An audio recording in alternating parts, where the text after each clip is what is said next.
Chapter 9. The funeral was quiet with no issues. Jeff's family held it at a different church than Patrick and the others. It was held outside so that the casket could be lowered into the ground right after. As the pastor talked, East scanned the crowd for anything suspicious. He saw his parents, Jeff's family, Peyton and his family, Rusty, and a few others he didn't know. One man in particular caught his attention. East couldn't pinpoint exactly what it was, but there was something that made him stand out.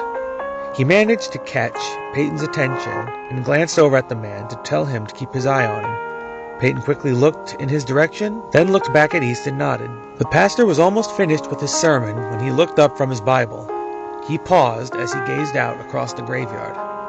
At first, East thought he was just doing a dramatic pause, or maybe he lost his train of thought. But as his silence continued, the pastor started gasping and clutching his chest. The people closest grabbed him to try and help. Maybe he was having a heart attack. Then he dropped the book and pointed across the headstones at something in the distance. East looked in the direction and saw someone standing at the edge of the woods.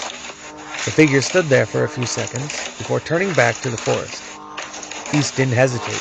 He bolted for the figure. "Peyton, make sure the pastor's okay, and look after Rusty," he yelled. East followed the figure into the woods. The thing was only a few feet in front of him, but from what he could see, it wore a green, shaggy coat. "Got you, you son of a bitch," he thought. The figure suddenly lowered itself into the ground, like it had been swallowed up by the earth. East didn't know what was happening until he got closer. It was a hill, a steep one at that. East was too close and running too fast to stop. He had no choice but to jump in order to keep up with the killer. Oh, shit! East jumped. The hill was almost a 10-foot drop. He landed on his feet, almost collapsing from the impact. It took a moment to catch his bearings. Pain from the sudden landing rushed up his legs and through his... Despite this, he looked around for who he was chasing. Soon enough, he found him. Or more accurately, he found it. What the fuck? 5 feet from him, East was looking at a 6-foot man with pale green skin that was mostly covered in a mossy substance with a large dark cloth covering the midsection and groin. While its left arm looked somewhat normal, its right was deformed and ended in the skull of an 8-point buck, the same with its left leg. The right looked normal, albeit barefoot, but the left was also deformed and equipped with a large hoof, possibly from a goat or small horse. Whatever doubt East had that this was his attacker left as soon as he saw the hood. East didn't bother to speak, nor did he have time. The thing charged him and swung its antler.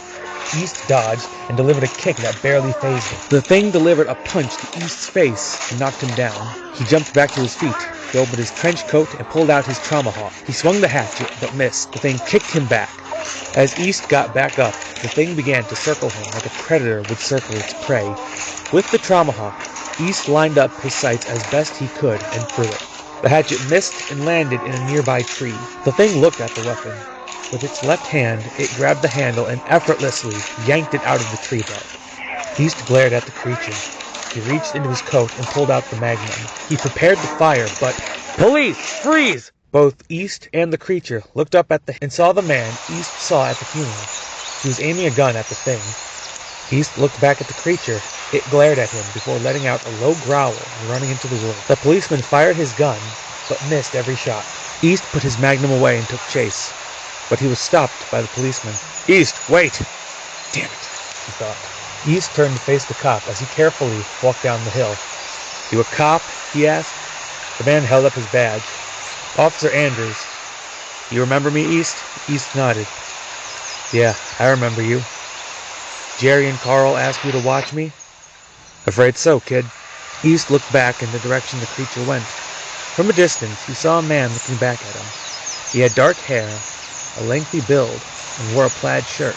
East looked back at Andrews, then back at the man. "Is there a problem?" Andrews asked. East shook his head. "No, no problem."